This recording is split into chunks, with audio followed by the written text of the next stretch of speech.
Hey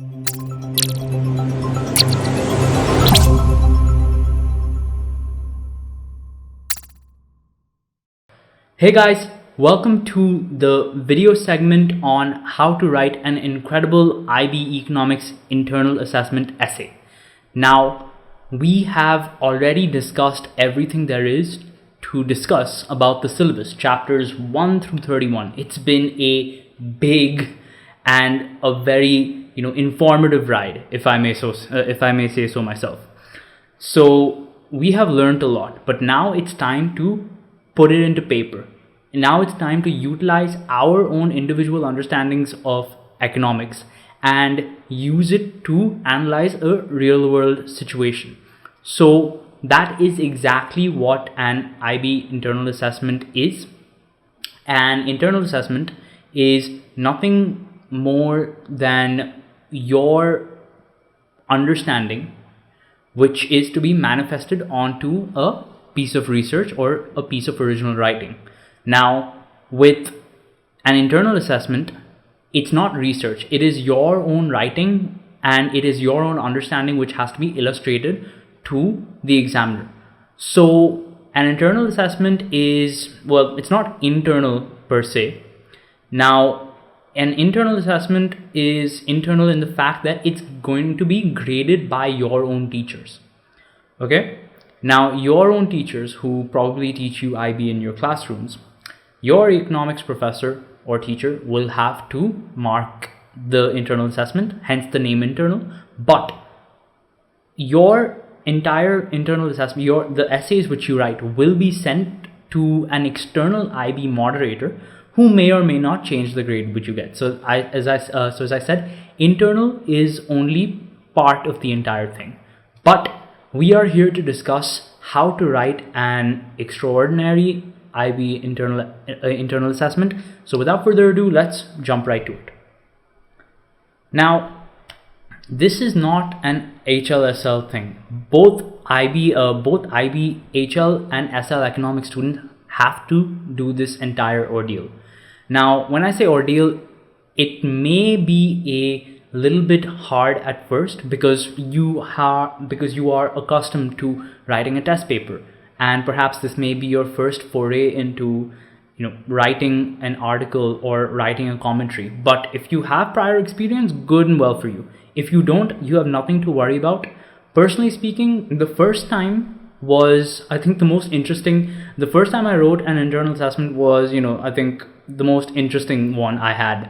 It was essentially about a certain country. The name eludes me now, but a certain country imposed a tax on cigarettes some time ago. So my internal assessment discussed that, and that was the first one. And from there, it just got easier because I knew how to write, I knew what to include, and so on and so forth. But obviously the syllabus has now changed for you. So there are a few subtle differences that we'll be discussing in this video. And don't worry, by the time this video ends, you'll have a very good idea about what is expected from you. Now, you are going to have to produce 3 commentaries on a commentary is over here a essay, approximately an 800-word essay on a article discussing a particular economic happening.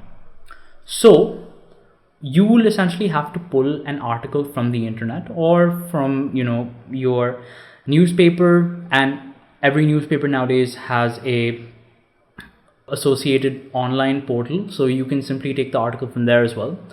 And essentially you will have to choose something from a newspaper article, a journal article, or an internet article and analyze and discuss what is happening in that journal article. So when I say article, it can be anything from the New York Times, and these are not the only sources that you can include. Trust me, you can include a newspaper article or a journal article or an internet article from anywhere, as long as it's from a credited news source or a credible news source, credited or credible, whichever one. Okay, it can be from The Economist, it can be from the Wall Street Journal, it can be from the New York Times, it can be from the Washington Post, it can be from the Guardian. And if you live in any other country in the world, it can be your national newspaper, it can be a newspaper which you personally trust. You may not trust the mainstream media, and that's perfectly understandable. And so you will probably want to stick to an alternative piece, an alternative news source. And that's perfectly fine as well, as long as the article talks about a particular economic happening and has strong links to discussing a economic phenomena, like anything you have discussed in the entire IB syllabus. Obviously excluding chapters 1 and 2, because chapters 1 and 2, well, it was literally an introduction. That was it. You can't really discuss anything based on chapters 1 or 2 because that's more ideology and economic history rather than economics itself. So for each one of the 3 commentaries, and yes, you will have to make 3 commentaries, more on this in the next slide, you will have to choose one article to analyze for each of the 3 commentaries. So 1 article, 1 commentary. So 3 articles, 3 commentaries. And in your entire final product, at the essay which you produce, you will also have to include your article. And meaning you can copy it into Word format and paste it, or you can take pictures of it, or you can take screenshots of it and put it into your final product, your final essay. And this is just to ensure that you have taken an article from a authentic source, from a credible source, and not one that you may or may not have written yourself. That being said, if you have written something for, let's say, the Washington Post or the New York Times, you should really just ask your teacher if you're allowed to do that, because IB has certain rules which are, case by case per se. So with that being said, I hope you now understand that you have to produce 3 commentaries, and don't worry, you won't have to produce them all at once. What most schools do, what most IB schools do, is that you will have to make commentaries one by one, and they will add to your portfolio. But you will have to choose one particular article for each individual commentary. And that being said, try to ensure that the article you choose is written in English. Now, obviously, you can take an article which is written in perhaps Thai, Malay, Korean, Russian, French, Spanish, but you will have to provide a verbatim translation of the entire article. So you should just make your life easier and just choose an article in English. And odds are that this article will be available in English as well, because nowadays most journal articles or everything are available in multiple languages. So in summation, you are to do essentially one article on each individual unit that we've covered so far. Okay, we have done 3 units. Well, actually 4 if you count the introductory unit, chapters 1 and 2, but leave that. So you have 3 units. You have the unit on microeconomics, you have the unit on macroeconomics, and you have the unit on the global economy. So you are going to have to do one commentary on the microeconomic segment. That is, you will have to do a commentary using the knowledge of chapters 3 to 12. So chapters 3 to 12 come under the section of microeconomics. And then you will also have to do a commentary on macroeconomics, which is chapters 13 to 22. So you'll have to use your understanding of macroeconomics and everything that you've learned within macroeconomics, like policies to influence aggregate demand and aggregate supply, macroeconomic objectives, macroeconomic variables like inflation and national income, all of that to analyze your article and write an essay. And furthermore, and lastly, you will have to do a commentary on the global economy segment, which is from chapter 23 to 31. And you will be using the knowledge you've learned about inequality, equality, equity, the difference between them, and policies to promote inclusive and sustainable development and growth. And you will have to write a commentary about that. And this is where we break from the old IB syllabus and go into the new one. Now, all of this is exactly the same as what it was when I was doing IB. However, in your time, you will now have to use any one of the 7 concepts. And this is going to be a very important part of your entire IA, because now that these 7 concepts, scarcity, choice, efficiency, equity, economic well-being, sustainability, change, interdependence, and intervention. Now you will have to use these 9 key concepts, okay? Any one of these 9 key concepts as a lens to analyze the article. Now, what do I mean when I say a lens? Now, you will have to look at your individual article, which you are going to be using for your essay, from a particular standpoint. You're going to have to center your analysis on any one of these 9 concepts. You can talk about the relation which the subject of the article has to the concept of scarcity or economic well-being or intervention or interdependence, any one of them. The point is, in each article that you write, you have to analyze it using one and only one of the key concepts. So you need to center your explanation around, let's say, how the issue being discussed in the article relates to scarcity or relates to efficiency. You get the idea.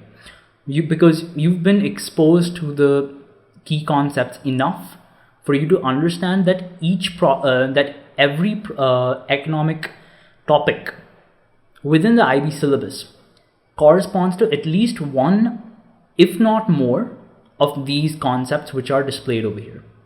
So, that being said, you can't just use one concept which you're just good at. IB wants you to explore. So, each internal assessment essay which you write, the 3 essays which you write will have to be using a different key concept. So if you use scarcity for your first essay, you can't use scarcity for your second or third. So a good combination would be scarcity, economic well-being, and sustainability. Or you can discuss whichever key concept you are most comfortable with and have the best grasp on, because that's how I would do it over here. And obviously, as I've mentioned before, you cannot exceed a word limit of more than 800 words. So your IA needs to be less than or equal to 800 words, and you can't go more than that. It's not that you will be downgraded. It's not that you will lose points. Your internal assessment will just be rejected. Stamp rejected. You will not get any grades for that. And trust me, I've been there, and you don't want to make this issue. So you will probably have to cut down on your usual verbose way of explaining things and make your entire essay coherent and concise. We'll be discussing how to make one's essay coherent and concise when we're actually discussing how to make an essay. Right now, we're just discussing the little details and nuances. Finally, we see that each IA commentary will be marked out of 45. I encourage you to access your marking rubric and see which areas are marked out of what, and you should always aim for the highest band of marks. Okay, never try to aim for the mid. All right, I know sometimes it's not a very realistic thing, but if you aim to achieve that high band, odds are you will fall somewhere around there only. That being said, each IA is marked out of 45, and all 3 IAs combined make your entire IA portfolio. Three individual internal assessment essays make one student IA portfolio. Okay, and for SL student, this has a weightage of 30% of your entire grade. So SL students, it's pretty important. And HL students, because you have one more additional paper which you have to do, the entire IA portfolio has a lesser weightage, which is 20% for your total grade. Okay, there is a difference because you guys have different papers, different number of papers. So, and this is another thing which has to be mentioned. If your article is lengthy, you will have to highlight the relevant areas. That is, when you download it in PDF, just highlight the relevant parts which you're going to be discussing, and you're good to go. And finally, things which aren't included in the word count. Okay, so obviously we know that the word count is limited to 800 words, but there are some things which you can take out of consideration and you don't have to worry about. So your contents page, your diagrams, your labels, headings on diagrams, tables of statistical data, if you include any, equations, formulae, and calculations, and obviously citations and references. Now, guys, I cannot stress this enough. IB puts a lot of emphasis on academic honesty and integrity. So if you do use any outside sources, if you do use any definitions which are taken from somewhere else, put them in quotes and please put a footnote. You don't have to do a bibliography over here, and don't worry, I know this all sounds a bit hazy right now. We will be showing you a constructed IA, and we will be showing you how exactly it has been made, and you can use that exact same formula to construct your own IA based on a different article. And these are things which aren't included in the word count, but here the following are the things which you are going to have to include. Okay, now aside from your citations and references, your citations will have to be done on a footnote. Okay, we're going to be showing you what a footnote looks like and what type of citation you should be using, and we are going to be showing you the first page of an entire internal assessment. So obviously what you need to include is the title of the article that you're using, the source from where your article has come from, where you have taken it from, including the date of access, the date the article was published in, and guys, another very important thing, the article which you take cannot be more than 1 year old. Okay, so all of you guys thinking about analyzing the 2008 financial crisis, forget about it right now. Our generation has had an economic crisis just 1 year back. Feel free to analyze that. Okay, but trust me, you cannot, I wouldn't say, well, I think just believe IB more than trusting me, because IB has a stated rule saying that the article which you're using cannot be older than 1 year than the date when you're writing it. So today the date is, I think, 6th. So today is the 6th of September 2021. That means the article cannot be older than the 6th of September 2020. So the article needs to be written anytime after that. It cannot be older. Okay, so 1 year. The article cannot be more than 1 year old. Furthermore, you need to include the date the commentary was written on, the date you wrote it, the word count of the commentary, the unit of the syllabus which the article relates to, as well as the key concept you're going to use. Now, here's how you should entirely keep it. Okay, now obviously you can have your title, Economics Commentary 1, then you have the title of your article. Now guys, this is the actual IA that we're going to be showing you, and this is just an example of, about how the title page should look like. It should be neat, it should be concise, nothing too fancy, just keep it functional. So you have the title of your article, and yes, spoiler alert, this is something that we're going to be discussing. Okay, then you have the source of your article, just the entire link, and the date of access, the date on which the article was published, the article which you're going to be using. So I've used an article from the New York Times, and it was published in 27th May 2021, and now commentary was written in August 29th 2021. Okay, so this article is less than 1 year old. Okay, so we see that this article was just written a few months ago, so it's good, right? But remember, not more than 1 year old, otherwise again, rejection. Furthermore, mention the word count. So the IA that I've constructed over here has come up to exactly 800 words, not one word more. And the essay that I will be showing you relates to the macroeconomic segment. So it's from chapters, I think, 13 to 22. And the key concept that I have used over here is intervention. And this is something that you will get later on. Like if you're in 11th grade right now, a bit later on, if you're in 12th grade, you should be getting this in like a few months. You will be getting your candidate code.